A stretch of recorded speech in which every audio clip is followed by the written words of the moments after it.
Hello everyone, আশা করি সকলেই ভালো আছো, সুস্থ আছো। সকলকে জানাই গুড মর্নিং। জামাই ষষ্ঠীর দিনে সকালের ভিডিও তোমাদের সঙ্গে শেয়ার করছি। সকালটা কিভাবে কেটেছিল সেটাই শেয়ার করলাম।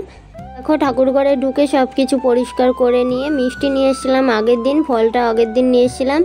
এবং আমাদের বাড়িতে দেখো গোপুসোনারা বেড়াতে এসেছিলো দুজন। যেহেতু ষষ্ঠীতে আসবো ভীষণ আনন্দ হচ্ছিল, তাই সকাল সকাল গোপুসোনাদের আগে স্নানটা করিয়ে নিলাম। এবং আগের দিন আমি কিছু জামা কাপড় কিনে নিয়ে এসেছিলাম যেগুলো ষষ্ঠীর দিন পরাবো, সেই কারণে দেখো দুজনের কিছুটা স্নান করিয়ে নিয়ে তারপরে গোপুসোনাকে বসিয়ে নিলাম এবং তিনজনকেই একসঙ্গে বসিয়ে স্নানটা করিয়ে নেব। ভীষণ আনন্দ হচ্ছিল এবং ঘরটা পুরো ভরা ভরা লাগছিল। ভিডিওটি ভালো লাগলে অবশ্যই লাইক কমেন্ট শেয়ার করে চ্যানেলটিকে সাবস্ক্রাইব করে পাশে থেকো। দেখো গোপুসোনাদের সুন্দর করে স্নান করিয়ে নিলাম এবং আমার প্রতিদিন স্নান করাতে খুবই ভালো লাগে।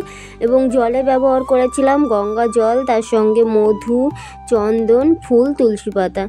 দেখো তিনজনকেই নতুন জামা এক এক করে পরিয়ে দিয়েছি এবং ভীষণ আনন্দ হচ্ছে, সঙ্গে ওরাও ভীষণ আনন্দ করছে। সবাইকে এক এক করে সাজিয়ে দিলাম। এবার দেখো সাজানো কমপ্লিট হয়ে গেল। কেমন লাগছে অবশ্যই কমেন্ট করে জানিও। এবং তোমরা কে কি সকাল সকাল গোপাল সেবা দেওয়া হয়ে গেছে অবশ্যই কমেন্ট করে জানিও। দেখো তিনজনকেই সুন্দর করে বসিয়ে দিয়েছি, তার সঙ্গে ফুলের সাজে সাজিয়ে দিয়েছি। আমার তো ভীষণ মজা হচ্ছিল। গোপাল সোনাদের সেবা দিয়ে তারপরে আমি গুছিয়ে বেরোবো, সেই কারণে সকালবেলায় সেবা দিয়ে নিলাম।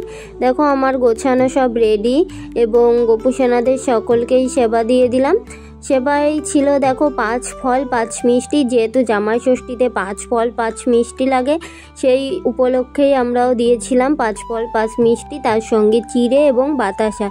এগুলো দিয়েই গোপু সোনাদের সেবাটা দিয়ে দিলাম। তারপরে সেবা দিয়ে কমপ্লিট হয়ে গেলে আমি কিছুক্ষণ বাইরে বেরিয়ে আসলাম। তারপরে আবার ভেতরে গিয়ে এবারে গোপু সোনাদের ঘরটা মুছে দেব। আজকের ভিডিওটা এই পর্যন্ত, টাটা।